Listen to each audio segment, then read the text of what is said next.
সিরিয়ার অন্তর্বর্তীকালীন প্রেসিডেন্ট আহমেদ আল শারা একটি অস্থায়ী সংবিধানে স্বাক্ষর করেছেন, যা 5 বছরের অন্তর্বর্তীকালীন সময়ের জন্য কার্যকর হবে। বাশার আল আসাদ সরকারকে উৎখাত করার 3 মাস পর অস্থায়ী সংবিধানে স্বাক্ষর করলেন সিরিয়ার বিদ্রোহে নেতৃত্ব দেওয়া এই নেতা।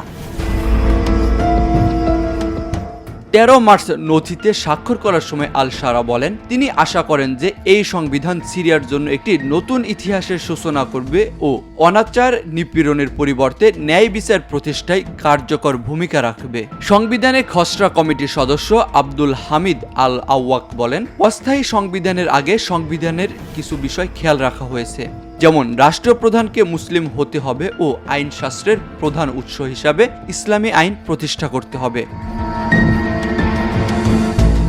আলওয়াক আরও বলেন, এই নথিতে মত প্রকাশের স্বাধীনতা, সংবাদপত্রের স্বাধীনতা এবং নারীদের সামাজিক, রাজনৈতিক এবং অর্থনৈতিক অধিকার নিশ্চিত করার বিধান রাখা হয়েছে। তিনি আরও বলেন, এটি সিরিয়ার জন্য নরবরে রাজনৈতিক পরিস্থিতিতে সামাজিক নিরাপত্তা এবং স্বাধীনতার মধ্যে ভারসাম্য বজায় রাখবে।